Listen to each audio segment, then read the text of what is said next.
एक छोटा सा गांव था। वहां पर एक आदमी पहाड़ पर पत्थर तोड़ने का काम करता था। उसको अपनी जिंदगी से कोई गिला शिकवा नहीं था।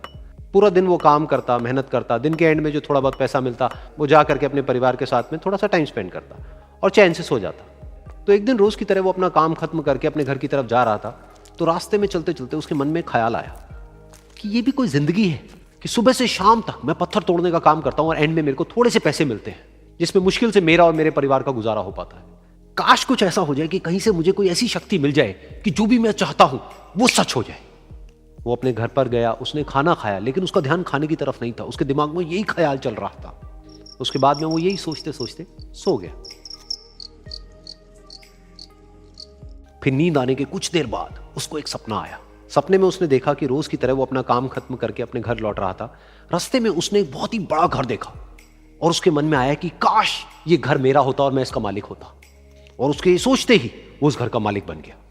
उसको यकीन ही नहीं हो रहा था कि जो उसने सोचा वो बन चुका है। लेकिन उसकी खुशी ज्यादा देर नहीं टिक पाई, क्योंकि उसको एकदम से एक शोर सुनाई दिया। उसने अपने घर के बाहर देखा कि एक बहुत बड़ी रैली निकल रही है, जिसमें बीचों बीच एक पॉलिटिशियन है जो ऐसे ऐसे हाथ हिला रहा है। और वहां पर जितने भी लोग खड़े थे सब उसके नाम के नारे लगा रहे थे, उसके आगे हाथ जोड़ करके खड़े थे, सब उसको देखने के लिए तड़प रहे थे। तब उसको यह एहसास हुआ कि मैं कितना छोटा हूं उसके आगे। और फिर उसके अंदर से एक ख्याल उठा कि काश मैं ये पॉलिटिशियन होता और मेरे पास भी इतनी ही पावर होती जितनी कि इसके पास में है। बस उसका इतना सा सोचने की देर थी, वो पॉलिटिशियन बन गया। उसकी खुशी का ठिकाना नहीं था, क्योंकि उसके आसपास में हजारों लोगों की भीड़ थी और सब उसको देखने के लिए तरस रहे थे, तड़प रहे थे। लेकिन उसकी ये खुशी भी ज्यादा देर नहीं टिक पाई। धूप बहुत ही तेज थी और उस पॉलिटिशियन को आदत नहीं थी इतनी गर्मी में रहने की। तो उस धूप की वजह से उसको चक्कर आ गए और वो बेहोश होकर के गिर गया। फिर उसको एहसास हुआ कि ये पॉलिटिशियन सबसे ताकतवर नहीं है, ये जो सूरज है ये सबसे ताकतवर है। और उसके मन में आया कि काश मैं ये सूरज बन जाऊं तो मेरे आगे कोई नहीं टिक पाएगा। और उसका इतना सा सोचने की देर थी और वो सूरज बन गया। और वो खुशी से पागल हो गया, क्योंकि पूरी दुनिया को वो ही रोशन कर रहा था और पूरी दुनिया में ऐसा कोई नहीं था जो कि उसकी रोशनी को रोक सके। लेकिन उसकी ये खुशी भी ज्यादा देर टिक नहीं पाई, क्योंकि कुछ ही देर बाद आसमान में कुछ काले बादल आए जिन्होंने कि उस सूरज की रोशनी को रोक दिया। फिर उसको यह एहसास हुआ कि इस दुनिया में ऐसा भी कोई है जिसमें दम है उसकी रोशनी को रोकने का। और उसके मन में एक ख्याल उठा कि काश मैं वो बादल बन जाऊं। और वो बादल बन गया और आसमान में उड़ने लगा। उसको ऐसा लगा कि मैं आसमान में उड़ रहा हूं और अब मैं जहां चाहे वहां जा सकता हूं।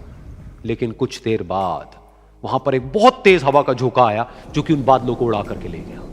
और फिर उसे ये समझ आया कि ये जो बादल हैं वो सूरज की रोशनी को तो रोक सकते हैं, लेकिन हवा को नहीं रोक सकते। ये हवा उनको बहा करके ले जाती है। फिर उसके मन में आया कि काश मैं ये हवा बन जाऊं। और वो हवा बन गया। हवा बनने के बाद में उसको अपने अंदर एक अलग ही ऊर्जा का अनुभव हुआ।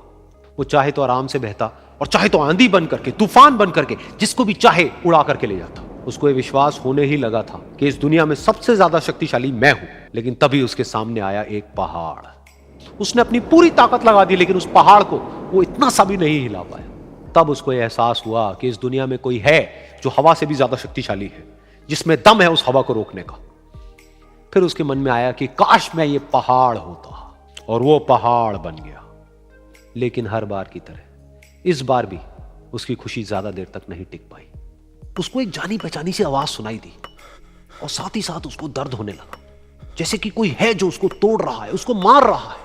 तो दर्द से वो चीखने लगा और उसके मन में आया कि काश मैं वो बन जाऊं क्योंकि इस पहाड़ को तोड़ने का दम रखता है। लेकिन इस बार उसकी ये ख्वाहिश पूरी नहीं हुई। वो रोने लगा, चीखने लगा, चिल्लाने लगा। उसने अपनी पूरी जान लगा दी, लेकिन इस बार वो नहीं बन पाया। उसका दर्द बढ़ता ही चला जा रहा था और दर्द की वजह से एकदम से उसकी नींद खुली और सामने शीशा था। उसने शीशे में देखा और उसको समझ आया कि सपने में मैं वो क्यों नहीं बन पा रहा था जो मैं बनना चाहता था, क्योंकि असलियत में मैं वो ही हूं।